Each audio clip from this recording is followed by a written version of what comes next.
بسم الله الرحمن الرحيم. السلام عليكم ورحمة الله تعالى وبركاته. مرحبا بكم معنا اليوم في درس جديد على قناتكم تعلم اللغة الفرنسية ابتداء من الصفر. درسنا اليوم يستهدف إغناء رصيدكم اللغوي فرع فوكابولير الرصيد اللغوي vêtements habits الملابس باللغة الفرنسية. إذا نبدأ على بركة الله. Une robe de mariage فستان العرس. Une robe de mariage فستان العرس. Une robe de soirée فستان سهرة. Une robe de soirée فستان سهرة. Une robe فستان. Une robe فستان. Une jupe تنورة. Une jupe تنورة. إذا أنا أقرأ مرتين كي تعلموا كيفية القراءة. Une chemise قميص. Une chemise pour femme قميص للنساء. إذا قميص للمرأة أو نقول قميص نسائي. Une chemise pour homme قميص للرجال أو للرجل. Un homme رجل. Une femme امرأة. Un manteau معطف. Un manteau معطف. Un manteau pour femme et un manteau pour homme. Un foulard. Un foulard. وشاح لتغطية شعر الرأس. On ne prononce pas la lettre D. C'est une lettre muette. Un foulard. Une robe de chambre. Une robe de chambre. إذا هذا الرداء يلبس بعد الاستحمام يسمى بالفرنسية une robe de chambre pour femme et une robe de chambre pour homme. Un costume. Un costume. هي بدلة رسمية يرتديها الرجال في المناسبات الرسمية أو العمل. Une cravate. Une cravate. ربطة العنق. Une veste. Une veste. سترة. Un tablier de cuisine. Un tablier de cuisine. إذا هي الوزرة تستعملها النساء في المطبخ. un tablier de cuisine. والوزرة العادية التي يستعملها المهنيون un tablier. un t-shirt. un t-shirt. إذا هذا مصطلح إنجليزي دخيل على اللغة الفرنسية يقصد به تيشيرت أي un pull demi manche أي نصف كم أو نصف أكمام باللغة العربية. un survêtement. un survêtement لباس رياضي. une écharpe pour femme ou bien une écharpe pour homme. إذا هو وشاح لتغطية العنق من البرد. إذا لدينا une écharpe pour femme. إذا وشاح للنسائي bien une écharpe pour homme وشاح للرجل. un chapeau.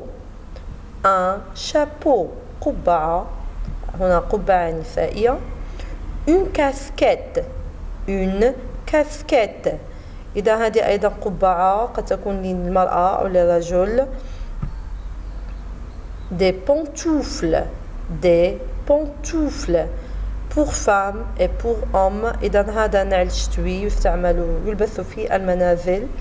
إذا on a des pantoufles pour femmes et des pantoufles pour hommes. un pyjama pour femmes. un pyjama pour femmes et pour hommes. إذا هذا قميص نوم للمرأة أو للرجل أو رداء النوم للمرأة أو للرجل. un pantalon سروال. un pantalon pour femme. Celui-là c'est pour femme et celui-là c'est pour homme. un pantalon pour femme et un pantalon pour homme. Une ceinture حزام, une ceinture حزام, سواء استعمل من قبل المرأة أو الرجل نفس الشيء. Un maillot de bain homme, un maillot de bain homme, إذا رداء السباحة للرجل. Des gants, قفازات, il se prononce gants لأن بعدها a, إذا لا نقول جون. حذاري بالنسبة للقراءة. قمنا بهذا الدرس على ما أظن درس القراءة للصوت G. Des gants, قفازات. Des chaussettes, جوارب. Des baskets pour femmes et des baskets pour hommes, إذا الحذاء الرياضي للمرأة أو للرجل. Des chaussures, أحذية, إذا des chaussures pour femmes, des chaussures pour hommes, أحذية نسائية أو أحذية للرجل. Des sandales, on a des sandales pour femmes et des sandales pour hommes, c'est pour l'été, إذا تلبس هذه النعال لفصل الصيف. Des bottes, إذا حذاء شتوي هذا des bottes من أجل الوقاية من الأمطار. إذا كان هذا درسنا لليوم. أتمنى أن تكونوا قد استوعبتم أو على الأقل ستحفظون هذه المصطلحات الخاصة بالملابس.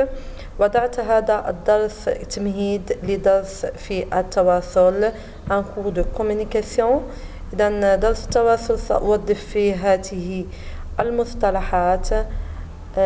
أطلب منكم أن تقوموا بكتابة هذه الكلمات لتتمكنوا من كتابتها بشكل صحيح وتتفادوا الأخطاء الكتابية لفوت دورتوغراف. أشكركم على حسن تتبعكم وتشجيعكم لنا. لا تحرمونا من اشتراكاتكم، إعجابكم للفيديو، أي تعليق بناء أو أي درس تريدون أن أضعه على القناة. ما عليكم إلا أن تكتبوه بالتعليق أو أن تتواصلوا معي على الفيسبوك الخاص بي. إذن أتمنى لكم أمسية طيبة، والسلام عليكم ورحمة الله تعالى وبركاته.